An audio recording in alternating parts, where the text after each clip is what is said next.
ఈరోజు కేక్ అయితే butter scotch ఫ్లేవర్తో 1 KG order అయితే వచ్చింది. చాలా సింపుల్ కేక్, మాకు తెలిసిన వాళ్ళే ఆర్డర్ అయితే ఇచ్చారు. డిజైన్ అయితే ఏమీ చెప్పలేదు, నాకు నచ్చిన విధంగా చేయమని చెప్పారు.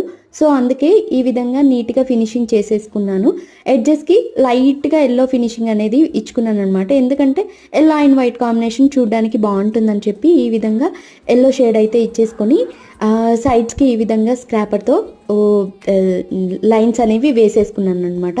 పైన బటర్ స్కాచ్ క్రష్తో పైన వేసేసుకొని అండ్ గణేష్తో ఈ విధంగా లైన్స్ వేసుకున్నాను. గణేష్ని పైపింగ్ బ్యాగ్లో వేసేసుకొని ఎడ్జ్కి కొంచెం కట్ చేస్తే మనకి ఈ విధంగా లైన్స్ అనేవి పడతాయి. ఆఫ్టర్ దట్ ఈ విధంగా నేను వీడియోలో చూపిస్తున్న విధంగా టూత్ పిక్తో లైన్స్ అనేవి వేసుకోవాలి. ఇట్లా అయితే చూడడానికి లుక్ బాగుంటుంది.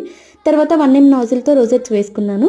అండ్ నేను చాక్లెట్తో డెకరేషన్ అయితే చేసుకున్నాను. ఇవి వచ్చేసి డార్క్ చాక్లెట్, చూడడానికి అయితే చాలా బాగుంది. వాళ్ళకైతే చాలా చాలా నచ్చింది. మీకు ఇలా అనిపించిందో కామెంట్ బాక్స్లో కామెంట్ చేయండి. వీడియో నచ్చితే లైక్, షేర్, సబ్స్క్రైబ్.